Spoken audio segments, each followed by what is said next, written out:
हरे कृष्णा। भगवद गीता अध्याय 3 श्लोक नंबर 40। इंद्रियाणि मनोबुद्धिः स्याधिष्ठानमुच्यते एतैर्विमोहयत्येष ज्ञानमावृत्य देहिनम्। इंद्रियाणि मनोबुद्धिरास्याधीनस्थानमुच्यते एतैर्विमोहयत्येष ज्ञानमावृत्य देहिनम्। इंद्रियाणि मनोबुद्धिः अस्याधीनस्थानमुच्यते एतैर्विमोहयत्येष ज्ञानमावृत्य देहिनम्। अनुवाद और तात्पर्य श्रील प्रभुपाद के द्वारा। श्रील प्रभुपाद की जय। अनुवाद। इंद्रिया, मन तथा बुद्धि इस काम के निवास स्थान है। इनके द्वारा यह काम जीवात्मा के वास्तविक ज्ञान को ढक कर उसे मोहित कर लेता है। तो हम देखते हैं कि अर्जुन ने एक प्रश्न किया था कि हम पाप करना नहीं चाहते हैं, फिर भी ऐसा लगता है जैसे कि हम पाप करने के लिए हमें कोई फोर्स कर रहा है, ऐसा अनुभव होता है। तो ऐसा क्यों होता है, ऐसे बलपूर्वक कोई हमें पाप कार्य में लगा रहे हैं। तो उसके उत्तर में भगवान श्री कृष्ण ने कहा वो सब जो होता है हमारे जो जीवात्मा के अंदर काम है उसकी वजह से होता है। जो ये भौतिक इच्छा की जो तृप्ति की जो कामना जो है वही व्यक्ति का परम शत्रु है। अब तक हमने जो पढ़ा भगवद गीता 3rd चैप्टर में कृष्ण ने कहा उससे ये स्पष्ट होता है। तो अब भगवान ने बता दिया कि जो काम है वो हमारा नित्य शत्रु है। भौतिक जो इच्छाएं है वो हमारा नित्य शत्रु है, वही हमें इस भव सागर में बांध कर रखता है। तो ये भगवान ने बता दिया। अब जो है भगवान आज के श्लोक में क्या बता रहे हैं 40वां श्लोक में, कि ये जो आपका शत्रु है ये कहाँ रहता है ये बता रहे हैं। हमारा जो ये भौतिक शरीर है इसमें 9 द्वार है, मतलब 9 जैसे होल है। जैसे 2 आँख है, 2 हो गया, नाक का 2 जो है होल वो 2 हो गया, ऐसे 4 मुंह, वैसे मल द्वार, मूत्र द्वार, तो ऐसे कान का हो गया। तो इस प्रकार से तो ये जो शरीर है इसमें काम जो है हमेशा शत्रु रूप में निवास करते हैं, और इसका निवास स्थान कहाँ है भगवान श्री कृष्ण आज हमें ये बता रहे हैं। अर्थात जैसे कोई नगर है और उसमें कोई शत्रु बैठा है और राजा को खबर मिल जाता है तो राजा उन शत्रुओं का वध कर सकता है ना उस जगह पर जाकर।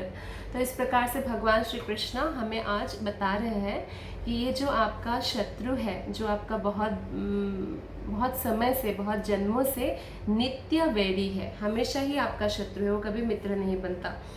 और जितना आप इसको तुष्ट करने जाएंगे, इंद्रिय तृप्ति करने जाएंगे, उतना ही आपका बढ़ता जाएगा, ये अग्नि के समान जलाएगा। और आपको तो वो 3 जगह बताया है, इंद्रिया, मन और बुद्धि, ये तीनों काम के निवास स्थान है।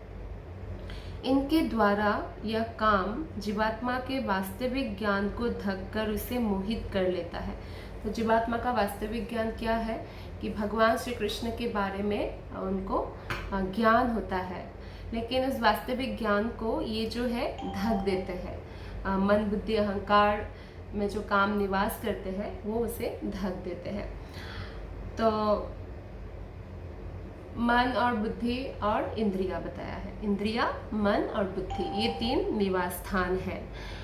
तो जो हमारा इंद्रिया है जैसे आँख, कान, नाक, जीभ और त्वचा, ये इंद्रियां इस भौतिक जगत को देखते हैं और फिर मन में इच्छाएं पैदा होती है चीज़ों को भोगने का, और बुद्धि उस इच्छाओं को कैसे भोग सकते हैं उसका उपाय बताते हैं।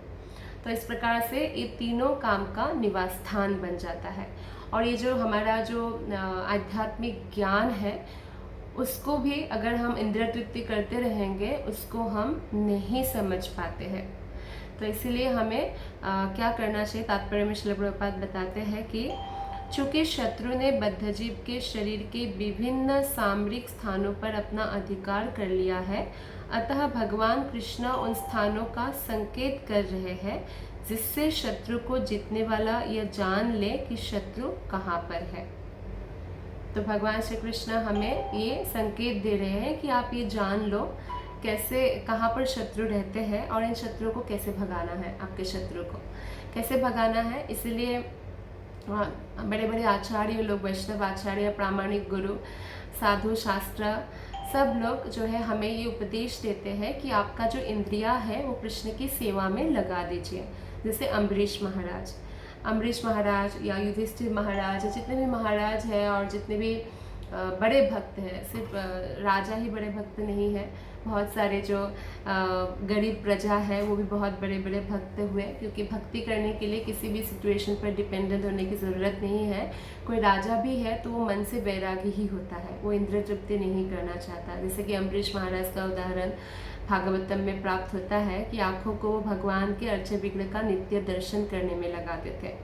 तो ऐसे हमें आँखों को लगा देना चाहिए, और कान को भगवान के बारे में श्रवण करने में, और जीभा को भगवान का चरण में चढ़ाया हुआ तुलसी का आस्वादन करने में, भगवान को जो भोग लगाया वो प्रसाद का आस्वादन करने में, और इसी प्रकार से नाक को भगवान के चरणों में जो हमने फूल चढ़ाया है उसका सुगंध लेने में, या भगवान को जो अगरबत्ती चढ़ाया गया है उसका सुगंध लेने में।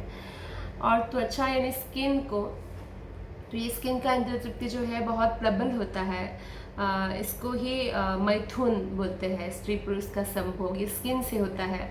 तो इस स्किन को हमें किस सेवा में लगाना है? भगवान श्री कृष्ण की मंदिर को साफ सफाई करने में, या भगवान को भोग लगाया हुआ बर्तन साफ करने में, भगवान की पाद सेवनम करने में, अभिषेकम इत्यादि करने में लगाना चाहिए, या भक्तों के चरण स्पर्श करने में, भक्तों की सेवा करने में, भक्तों को आलिंगन करने में लगाना चाहिए। इस प्रकार से जब हमारा इंद्रिया, जो बाह्य इंद्रिया है वो भगवान की सेवा में लग जाएगा, और जैसे हमारा कर्मेंद्रिया भी है, वाणी को हमें कृष्ण के बारे में बोलने में लगाना चाहिए, व्यर्थ की बातें करने में नहीं, या किसी की चुगली बुराई करने में नहीं। और हाथ और पैर को कैसे, हाथ से तो हमने बताया कि जैसे आप मंदिर साफ कर रहे हैं या कुछ भी भक्त या भगवान की सेवा कर रहे हैं। पाँव को भगवान के मंदिर तक चल के जाने में लगाना चाहिए पाँव को। और आपके जैसे धाम यात्रा, वैष्णवों के साथ धाम में जाते हैं उसमें लगाना चाहिए पाँव को। तो इस प्रकार से हमें जो है अपने सारे इंद्रियों को भगवान की सेवा में लगा देना चाहिए, और इस प्रकार जो है हम काम पर विजय प्राप्त कर सकते हैं। अन्यथा अगर हम सोचें कि नहीं, हम मन में दृढ़ प्रतिज्ञ होकर भौतिक इच्छाओं को त्याग कर देंगे, ये बहुत मुश्किल है। तो इंद्रियों को सेवा में लगाएंगे तो मन को भी सेवा में लगाएंगे। जैसे मान लीजिए आप कोई श्रवण कर रहे हैं भगवान के बारे में, तो मन को वहाँ रखना है, कान को इंद्रिय के रूप में यूज़ करना है। तो इस प्रकार से बुद्धि को क्या करना है? बुद्धि भगवान श्री कृष्ण ने दिया है हमें, हमारे पास जो बुद्धि है, शक्ति है, सब कुछ कृष्ण का दिया हुआ है। तो बुद्धि को इसलिए कृष्ण के चरणों पर कैसे हम लगा कर रखें अपने मन को और इंद्रियों को, उसमें इस्तेमाल करना चाहिए बुद्धि को। ठीक है, तो मन समस्त इंद्रियों के कार्यकलापों का केंद्र बिंदु है। कैसे? क्योंकि जैसे मान लीजिए आपका अगर मन नहीं है उस जगह पर, आप कोई लेक्चर भी सुन रहे हैं, जैसे अभी भी आप लेक्चर सुन रहे हैं, लेकिन आपका मन नहीं है, आपका मन कहीं और है, तो आपको कान में कुछ भी सुनाई नहीं देगा। अगर जैसे आपसे कोई पूछे कि आपने लेक्चर में क्या सुना, आप नहीं बता पाएंगे, है ना। तो मन का बहुत बड़ा रोल होता है। जैसे आप बैठे हैं लेकिन आपके सामने से कोई गुजरा, लेकिन आप कुछ सोच रहे थे, मन कुछ कहीं और था, तो फिर सामने से कौन गुजरा आपको पता नहीं चलेगा। तो इसलिए मन जो है समस्त इंद्रियों के कार्यकलापों का केंद्र बिंदु है। अतः जब हम इंद्रिय विषयों के संबंध में सुनते हैं तो मन इंद्रिय तृप्ति के समस्त भावों का आगार बन जाता है। इसलिए श्रवण जो है, भगवान ने कान हमें खुला दिया है, तो हमें श्रवण करने के लिए दिया है कि हम भगवान के बारे में श्रवण करें और हम पवित्र हो सके, क्योंकि हम आत्मा है और आत्मा ऑलरेडी पवित्र है, लेकिन वो भ्रमित हो गया है, वो ये काम की वजह से जो है उनका बुद्धि थक गया है। तो इसीलिए हमें क्या करना है, हमें भगवान के बारे में श्रवण करना है। अगर हम कोई और चीज़ के बारे में श्रवण करेंगे, जैसे मान लीजिए मैं आपको बोलूँ एक हवाई नाम का जगह है, वहाँ जो स्त्रियाँ हैं वो 10% कपड़े पहनते हैं, बहुत अच्छा मौसम है, ये मिलता है वो मिलता है, तो इंद्रिय तृप्ति की इच्छा जाग सकती है किसी के भी मन में कि अच्छा ये जगह का नाम तो नहीं सुना था, हम एक बार जाएंगे, अगली बार छुट्टी में उधर ही जाएंगे करके। तो इसलिए हमें भक्तों का संग करना चाहिए, और भक्तों का संग करेंगे तो भक्तों क्या बोलेंगे, अच्छा वृंदावन धाम में ये स्थान बहुत सुंदर है, वहाँ पे राधा कुंड है, श्याम कुंड है, गोवर्धन पर्वत है, वहाँ पे भगवान ने ये लीला किया था, तो फिर वृंदावन जाने का मन होगा।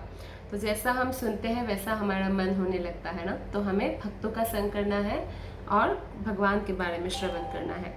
तो इस तरह जो लोग इंद्रिय तृप्ति को प्राधान्य देते हैं तो मन और इंद्रियां काम की शरण स्थली बन जाते हैं, मतलब काम जो है वहाँ पे हमेशा रहेगा। और इसके बाद बुद्धि ऐसी कामपूर्ण रुचियों की राजधानी बन जाती है। बुद्धि किस में लगेगी, कैसे इंद्रिय तृप्ति करो उसमें लगेगी। बुद्धि आत्मा की निकट पड़ोसिन है। काममय बुद्धि से आत्मा प्रभावित होता है, जिससे उसमें अहंकार उत्पन्न होता है। जिस बुद्धि में भौतिक इच्छाएं होगी, भौतिक कामनाएं होगी, उसमें आत्मा बहुत प्रभावित हो जाते हैं, और इसी की वजह से मिथ्या अहंकार होता है। आत्मा को क्या भ्रम होता है, मैं एक्चुअली मन हूँ, मैं शरीर हूँ। वो भूल जाते हैं कि वो आत्मा है, यानी हम आत्मा है और कृष्ण का अंश है, कृष्ण का सेवक है। हम ये भूल जाते हैं और हम सोचने लगते हैं वाह कितना सुंदर शरीर है, मैं ये शरीर हूँ। तो ये जो मिथ्या अहंकार उत्पन्न होता है इसीलिए क्योंकि हमने काम पर विजय प्राप्त नहीं किया, और यही मिथ्या अहंकार है जो हमें भौतिक संसार में बार बार आने के लिए जो है बाध्य करती है। तो आत्मा को भौतिक इंद्रियों का भोग करने की लत पड़ जाती है, जिसे वो वास्तविक सुख मान बैठता है। वास्तविक सुख तो भौतिक संसार में नहीं मिलेगा। जिस प्रकार से आप पत्थर कितना भी मैं आपको दूँ, आप उसमें से तेल नहीं निकाल सकते ना, लेकिन सरसों से निकल सकता है, नारियल से निकल सकता है। लेकिन आत्मा को ये भ्रम हो जाता है कि वो शरीर है, और ये भ्रम होने के कारण क्या होता है, उसको इंद्रिय तृप्ति की लत लग जाती है, नशा हो जाता है। जैसे किसी को ड्रग्स एडिक्टेड हो तो उसको एक नशा हो जाता है, नहीं मिलता है तो पागल हो जाता है ना, तो ऐसे लत पड़ जाती है, और वास्तविक सुख मान बैठता है कि नहीं हम तो इस संसार में ही रहेंगे, यहीं पे वास्तविक सुख है, और किसने देखा मृत्यु के बाद क्या होगा, ये सब बातों से वो भ्रमित हो जाते हैं। फिर वो साधु शास्त्र और गुरु में विश्वास नहीं रख पाता है मिथ्या अहंकार की वजह से। तो एक्चुअली आत्मा जो है वो बहुत पावरफुल है, और आत्मा इसलिए पावरफुल है क्योंकि वो भगवान श्री कृष्ण के अंश है। तो आत्मा अगर आत्म साक्षात्कार कर ले तो बहुत ही जल्दी भगवत धाम जा सकते हैं। लेकिन होता क्या है कि जैसे एक स्टोरी के साथ हम इसे समझ सकते हैं कि एक बार ये हुआ कि ब्राह्मण और ब्राह्मणी जिसके पास जैसे उनके पास जैसे गाय पाले हुए थे, तो पहले तो ऐसा होता था कि बहुत दूर दूर ऐसे घर होता था, और खेत, बहुत सारा खेत, जंगल जैसा जगह, और गाय पालते हैं तो कई बार शेर आ जाते थे, खा जाते थे गाय बकरी को ऐसा। तो शाम होने तक एक शेर आया, और शेर ने इंतज़ार किया कि शाम हो जाए, मतलब अंधेरा हो जाए और ब्राह्मण ब्राह्मणी सो जाए तो हम लोग खा लेंगे, जो है ये गाय जो है मैं खा लूँगा, ले जाऊँगा। तो इस तरह से सोचा शेर ने। तो ब्राह्मण ब्राह्मणी पहले के लोग जो है प्रकृति के हिसाब से चलते थे, जैसे अंधेरा हो जाए फिर भजन करते थे संध्या समय, उससे पहले ही खा लेते थे सूर्यास्त से पहले, फिर भजन करते थे संध्या काल में, फिर रात को सोते थे, फिर भोर में उठते थे ब्रह्म मुहूर्त में, फिर भजन करते थे। तो इस प्रकार से जीते थे। तो ब्राह्मण ने ब्राह्मणी को कहा, देखो ब्राह्मणी जल्दी जल्दी निपटाओ काम, और देखो संध्या आने वाली है। तो ये संध्या शब्द सुन लिया शेर ने, और सोचा पता नहीं संध्या कितना भयंकर है कि ब्राह्मण और ब्राह्मणी दोनों डर गए हैं और फटाफट काम निपटाने लगे हैं। तो सोच रहे इनके घर में शायद संध्या आने वाली है, तो बेटर है मैं चला जाता हूँ, आज का कैंसिल कर देता हूँ ये गाय बकरी जो खाने का प्रोग्राम था। तो फिर वो नदी में चला जाता है, कुछ खा तो नहीं पता, तो पानी पीने चला जाता है। तो नदी में तब जो है धोबी कपड़ा धो रहा होता है, और थोड़ा होता मतलब वो कपड़ा सुखाया होता है, तो वो अपने नौकर को बोलता है, देखो जल्दी जल्दी कपड़ा समेटो क्योंकि संध्या आने वाली है। तो वहाँ जाकर भी शेर बहुत डर जाता है, बाप रे संध्या इतनी खतरनाक है क्या, मतलब ये लोग भी डर गए हैं। तो वो सोच के संध्या आ रहे हैं करके शेर जाकर एक झाड़ी में छुप जाता है जंगल के बीच में। तो धोबी देखता है कि गधा कहाँ है, तो नौकर को बोलते गधा कहाँ है, तो नौकर ने कहा अभी तो यहीं पे था, पता नहीं कहाँ गया। तो बोलते ढूंढ के ला। तो ढूंढने जाते हैं तो देखो झाड़ी थोड़ा हिल रहा था, वहाँ पे एक्चुअली शेर था। तो ये लोग अंधेरा हो चुका था तो पता नहीं चलता गधा है शेर लेके आए, और उसके ऊपर ही बहुत सारा जो है बोझ कपड़े का डाल दिया। तो शेर जो है डर के मारे कि पहले तो झाड़ी में शेर था, तो बहुत गुस्सा आया धोबी को कि जाने का समय है और तो झाड़ी में छुपा हुआ है, तो लाठी से खूब मारा शेर को। तो शेर बहुत डर गया कि संध्या आ गई, संध्या मारती भी है करके, इतना भयंकर है। फिर कपड़ा दाग दिया तो चुपचाप कपड़ा लेके धोबी के साथ चलने लगे कि कुछ नहीं बोलना, संध्या मारेगी नहीं, तो लाइक दैट। तो आप देख रहे हैं कि एक डर के कारण, एक मिथ्या डर के कारण वो जो शेर था वो भी गधे का काम किया, इतना डर गया। तो इस प्रकार से हमारा हालत है। हम एक्चुअली भगवान के अंश हैं और हम भी बहुत शक्तिशाली हैं, हमारे पास पूर्ण ज्ञान भी है, लेकिन क्योंकि हम भौतिक जगत में काम और भौतिक इच्छाओं को तृप्त करने में लग गए, तो हमारे अंदर मिथ्या अहंकार पैदा हो गया कि मैं शायद ये सुंदर शरीर हूँ, मैं शायद ये मन हूँ। तो वो मन अपने आप को शरीर समझने लग गया, आत्मा, और इसी वजह से जो है उनका जो जैसे गधा बन गया, शेर गधा बन गया, वैसे ही आत्मा भी गधा बन गया। तो इसीलिए वो क्या बोझ ढोते रहते हैं, जन्म जन्मांतर तक इस भौतिक संसार में स्ट्रगल करते रहते हैं और भौतिक रिस्पॉन्सिबिलिटीज का बोझ ढोता रहता है, वो भगवान की भक्ति नहीं करता और इसी सुख को, टेम्पोररी सुख को वास्तविक सुख मान बैठता है। तो श्रीमद् भागवतम में 10.84.13 में अत्युत्तम विवेचना की गई है, एक सुंदर श्लोक है।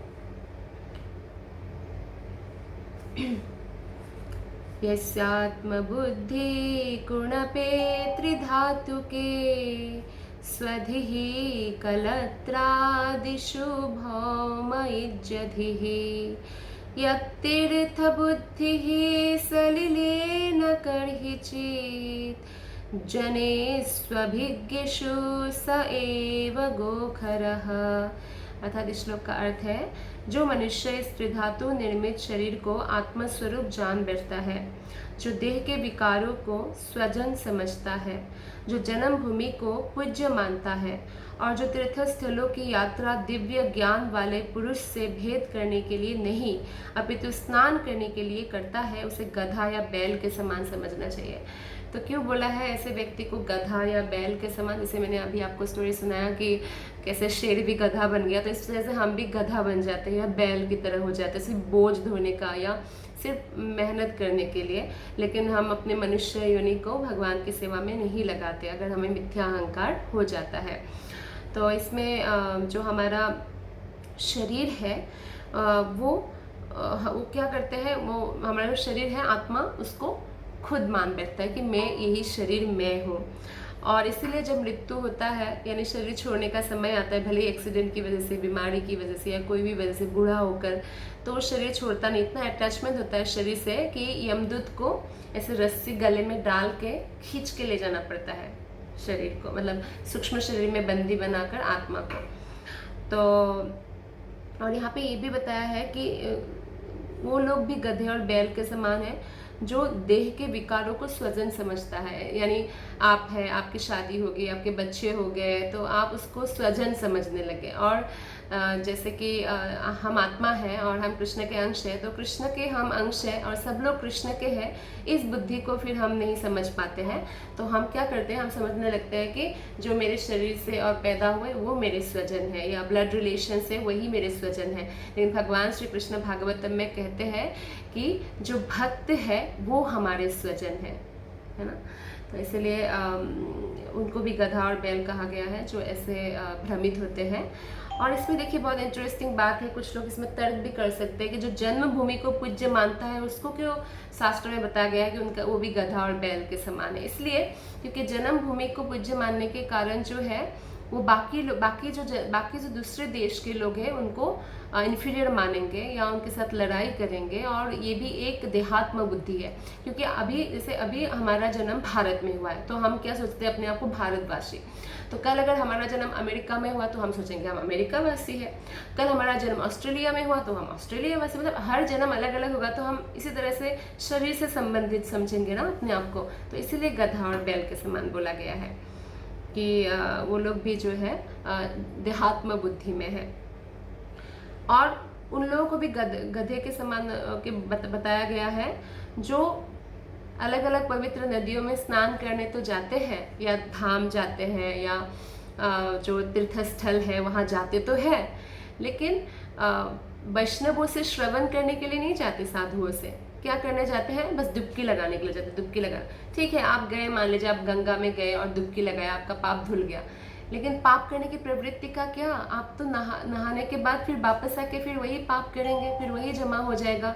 तो हमें इसलिए श्रवण करने जाना चाहिए। इसलिए हो सके तो सबसे बेस्ट है कि वैष्णवों का जो ट्रिप्स जाता है, टूर जाता है, तब हमें धाम और जैसे द्वारकापुरी, बद्रीनाथ धाम या जगन्नाथपुरी या रामेश्वरम, ये जो धाम है या जो और भी तीर्थस्थल है, वहाँ हमें भक्तों के साथ जाना चाहिए। वृंदावन धाम, मायापुर धाम। नहीं तो हम अपने देहात्म बुद्धि से ही चीज़ों को देखेंगे। तो बहुत लोग वृंदावन में जाते हैं और बोलते हैं वृंदावन बहुत कमर्शियलाइज्ड हो गया है, वृंदावन लोग क्यों जाते हैं, यहाँ पे वो है, वो बुराई करके वापस आते हैं तो और ज़्यादा पाप करते हैं। तो इसलिए अगर हम फैमिलीज के साथ अकेले जाएंगे तो हमें स्पिरिचुअल व्यू नहीं मिलेगा।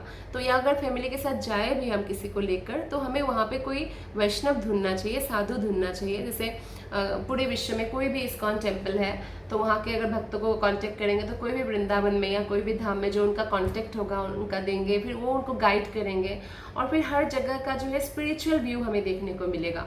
तो ये बहुत इंपॉर्टेंट है। इसलिए कि तीर्थस्थलों में जाए तो हम श्रवण करने के लिए जाए, दिव्य जो साधु है, पुरुष है उनके, ना कि केवल स्नान करने के लिए। तो इस श्लोक में हम देखते हैं 40वां श्लोक में भगवान श्री कृष्ण कहते हैं कि हमारा जो काम है, जो हमारा नित्य वैरी है, शत्रु है, उसका रहने का जगह है, उसको कहाँ रहना अच्छा लगता है? इंद्रिया, मन और बुद्धि। तो इसलिए इंद्रियों को भगवान की सेवा में लगा देना चाहिए और ये न कहना प्रकार है ना मनः कृष्ण निवेशेत, मन को कृष्ण की सेवा में लगाना चाहिए और बुद्धि को इसमें इस्तेमाल करना चाहिए कि कैसे मन और इंद्रियों को भगवान की सेवा में मैं लगा कर रखूं। इससे भगवान श्री कृष्ण अत्यंत प्रसन्न होंगे और हम पर कृपा बरसाएंगे और हम इस प्रकार काम पर विजय प्राप्त कर सकते हैं और भगवत धाम जा सकते हैं। धन्यवाद। हरे कृष्ण।